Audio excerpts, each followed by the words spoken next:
Isa sa hindi may paliwanag na kaligayahan para sa isang ama ang makita at mahawakan niya ang kanyang anak nang ipinanganak ito. Isang tagpo na hindi makakalimutan at nagdudulot ng walang katapusang kaligayahan ang kanyang nararamdaman. Sumalit, pag ang pinakaiingatang anak ay nawalay sa kanya, ay sobrang mawasak ang kanyang pagkatao at hindi alam ang gagawin. Tunghayan natin ang kwento ng isang ama nang biglang nawala ang kanyang asawa at anak at umabot ng 2 taon ang paghanap at hindi alam kung buhay pa ito.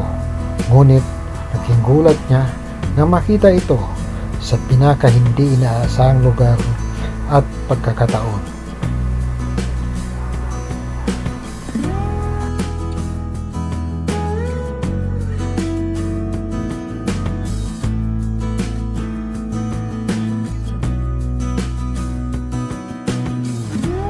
Taong 2007, ang 6 taong gulang na si Richard Chikibja at ang kanyang ina na si Shannon Wilfong ay biglang nawala, at ang tatay niya na si Michael Chikibja ay nalungkot at hindi makapaniwala na mawala ang kanyang mag-ina, kaya humingi na siya ng tulong sa mga pulis.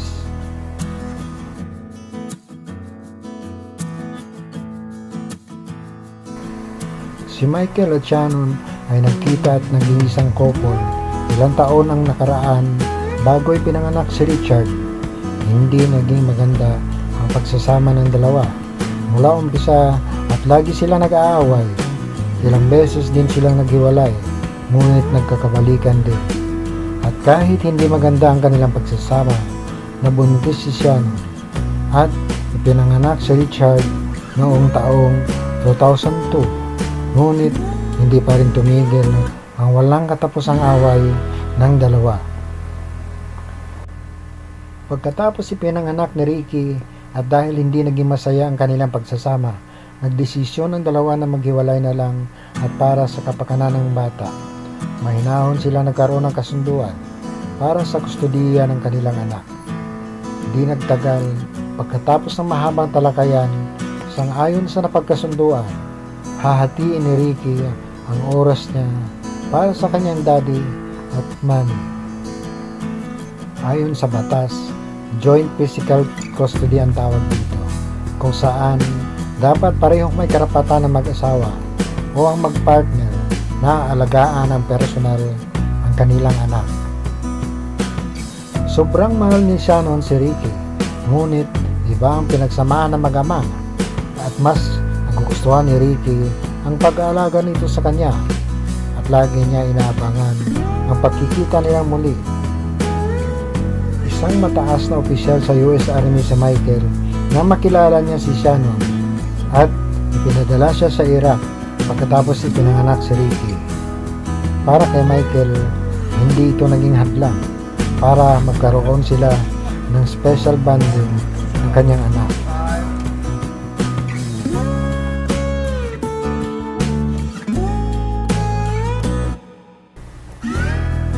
Pagkatapos ng kanyang tour of duty, bumalik ng Amerika si Michael at hindi na siya makapaghintay para makita ang kanyang anak.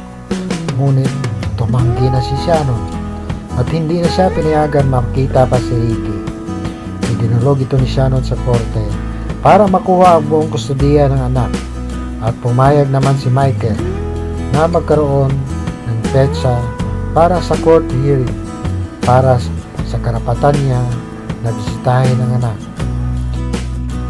Binigay ng korte kay Michael ang temporaryong kustudiya ng bata at dito na nangyari ang hindi inaasahan na wala pareho sina Shannon at Ricky. Nadurog ng gusto ang pagkatao ni Michael at hindi niya alam kung makikita pa ulit ang anak. Lumipas ang 2 buwan at dahil wala pa rin kaunting palatandaan, idiniklara na ng pulis na missing ang dalawa. Dahil sa hindi pagsipot ni Shannon sa korte, isang arrest warrant na inilabas para hulihin siya dahil hinilalang kinidnap niyang anak at pumunta na malayong lugar para hindi makuha ni Michael si Ricky. Nagkaroon na ng mga investigasyon at pumunta ang mga pulis sa bahay ni Diane Dobbs, ang nanay ni Shannon, at sa pahintulot niya, nilughog ang buong bahay. Ngunit wala sila doon at wala din silang makita kahit anong palatandaan nandun ang dalawa. Hindi maiwasan isipin ni Michael na may alam ang nanay ni Shannon kung saan ang kanyang anak. Inakusahan ni Diane sa mga pulis na isang mapanakit na ama si Michael sa anak nito at naniniwala siya na nagawa ni Shannon na itakas at iniwas niya si Ricky sa nasaktan uli ng kanyang ama at ayaw nito na lumaki ang kanilang anak sa tabi ng isang mapanakit na ama. Hindi mapakaniwala si Michael sa mga sinabi ni Diane dahil ni minsan di niya sinakta ng anak kahit nataasan ito ng boses. Hindi pa tapos ang paninira ni Diane at namigay pa ito ng mga flyers at nagsasabi na talagang mapanakit na ama si Michael. Pumunta din siya sa simbahan ni na Michael at kinalat na ganun nga si Michael sa anak. Ngunit walang naniwala sa kanya. Iisip ni Michael, meron talagang alam si Diane kung nasaan ang mag-ina, ngunit wala lang siyang matibay na ebidensya. Inaabot ng 2 taon, wala pa rin linaw sa kaso na pagkawala ni Shannon at Ricky nang di inaasahan. Isang di nagpakilalang tao ang tumawag sa mga pulis at nagbigay ng isang importanteng impormasyon. Agad silang bumalik sa bahay ng nanay ni Shannon at sa pagkakataong ito, isang sekreto ang natuklasan nila.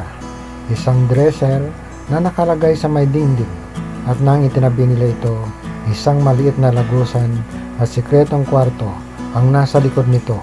Isa itong maliit na espasyo na kailangang gumapang upang makapasok dito. Nang ilawan nila ito dahil madilim sa loob, nakita nila nakakubli si Shannon at Ricky dito.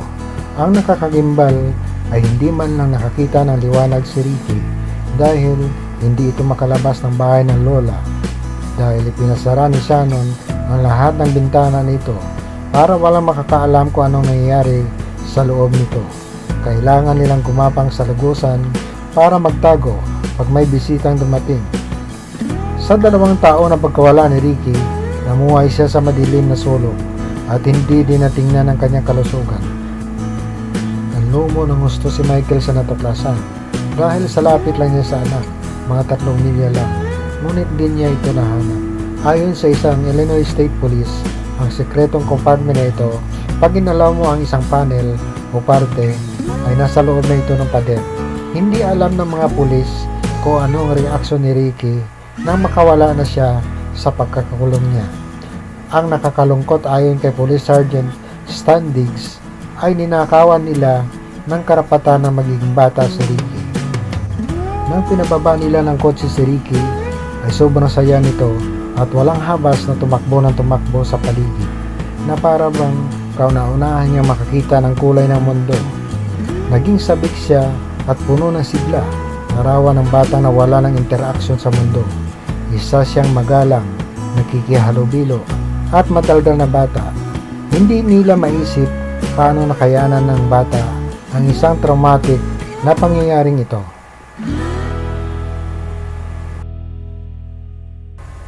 Masaya si Michael at natagpuan na ang kanyang anak noong 2009 at kahit hindi siya emosyonal na tao, hindi maikaila ang sobrang saya at tuwa niya nang makita uli ang kanyang anak pagkatapos na napakahirap na pagsubok na dinanas niya sa paghahanap nito.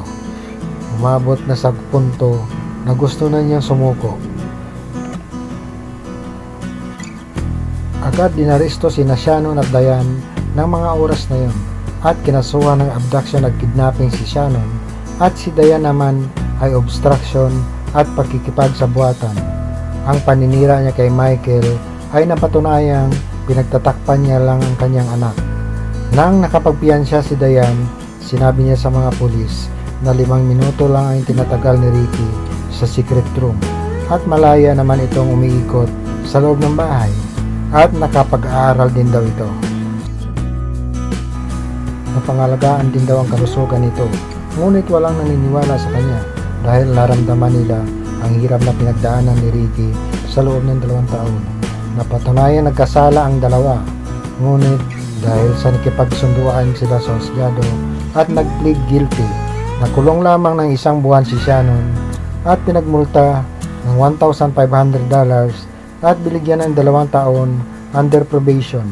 Si Diane naman ay 12 days na nakulong at pinagmulta ng $1,000. lumabas din ang katotohanan na hindi talaga mapag-abusong ama si Michael, kaya binigay ng korte ang kustudiya sa kanya. Si Ricky naman ay dumaan din sa therapy at counseling at inalagaan muna siya ng estado bago siya tuluyang ibinalik sa kanyang ama.